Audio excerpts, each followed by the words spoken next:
L'Éternel, un sûr refuge. Les suscriptions des psaumes entre 34 et 56 indiquent qu'ils ont été composés tous deux à l'occasion de la tentative désespérée que fit David poursuivi par Saül, de se réfugier chez les Philistins, 1 Samuel 21.10-15. Il eût péri à Guès, si Dieu n'eût incliné le cœur du roi à la pitié envers un malheureux qui semblait d'ailleurs atteint de folie.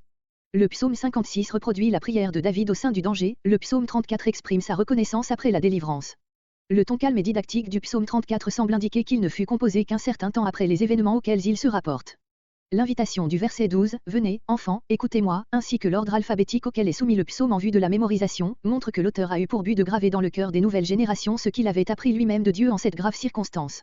Tel a été peut-être aussi le but du psaume 25, qui, comme le 34, a un caractère plus méditatif et sentencieux que ce n'est généralement le cas des psaumes attribués à David. Pour les autres ressemblances entre ces deux psaumes, voir l'introduction au psaume 25.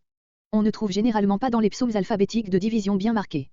Tout au plus distinctes et ont dans celui-ci deux parties, dont la première exprime la reconnaissance de David envers l'Éternel, versets 2 à 11, tandis que, dans la seconde, l'enseignement devient prédominant, versets 12 à 23. Verset 1. Abimélec.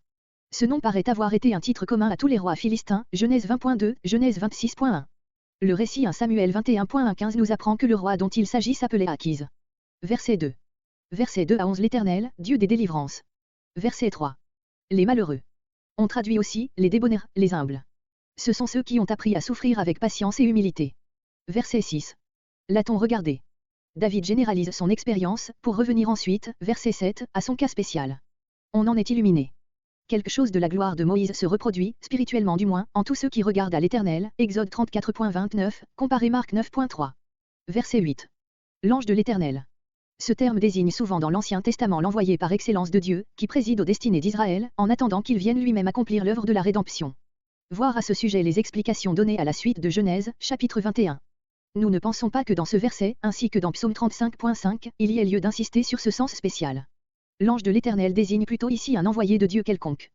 Camp, voir Genèse 32.12, 2 Rois 6.14-23. Verset 9. Goûtez et voyez. Les témoignages de la bonté de Dieu sont pour l'âme une nourriture, Psaume 4.8. À mesure qu'il se l'assimile, le croyant progresse en connaissance. Si tu ne goûtes pas, tu ne verras pas, a dit saint Bernard. Verset 10. Craignez. La joie d'une communion intime avec Dieu ne dispense pas de la crainte, sans elle, au contraire, elle dégénère et s'évanouit promptement. Ces saints, ceux qui s'envisagent comme la propriété de Dieu, Psaume 16.3. Rien ne manque, ce qui n'exclut ni pour David ni pour personne l'épreuve momentanée. Comparez Psaume 23.1, Matthieu 6.32-33. Verset 11. Les lionceaux, les créatures les mieux en état de subvenir à leurs besoins par la violence et les plus différentes de ces débonnaires qui semblent faits pour souffrir, verset 3, note. Verset 12. Verset 12 à 23 Exhortation à rechercher la justice. Venez, enfants. L'homme de Dieu, riche en expérience, éprouve le besoin d'enseigner à la jeune génération ce qu'il a appris à l'école de la vie. Comparez Proverbe 1.4, Proverbe 1.10, Proverbe 2.1, etc. Verset 13. Qui est l'homme?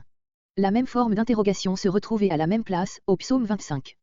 Prendre plaisir à la vie, le psalmiste fait appel à l'amour de la vie et au besoin de bonheur qui est particulièrement fort chez les jeunes gens. Les versets 13 à 17 sont cités 1 Pierre 3.10-12. Verset 14. Garde ta langue, ou, qu'il garde sa langue. C'est la réponse à la question qui vient d'être faite. Il faut aux jeunes gens des conseils précis et pratiques. La langue trahit infailliblement les dispositions du cœur, Jacques 3.2 et suivant. David, qui a souffert de la calomnie et de l'envie, s'élève spécialement contre les paroles trompeuses, comparé Psaume 15.3, et recommande l'amour de la paix, verset 15. Verset 16. À partir de ce verset, l'exhortation se transforme en promesse. Verset 19. Le cœur brisé. Ici, comme ailleurs, voir Psaume 24.5, note, le juste n'apparaît pas la tête haute.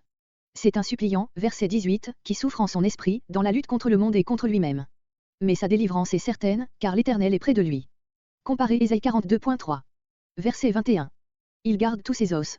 Il est remarquable qu'au moment du supplice du Seigneur, Dieu ait voulu que cette promesse s'accomplisse à la lettre, Jean 19.36. Il n'en est pas toujours de même en ce qui concerne les fidèles, dont la justice est d'ailleurs imparfaite. La sollicitude de l'Éternel ne s'en étend pas moins à tout ce qui appartient à ses enfants, puisque même les cheveux de leur tête sont comptés, Matthieu 10.30. Verset 23. Aucun ne sera condamné. Comparez Jean 3.18.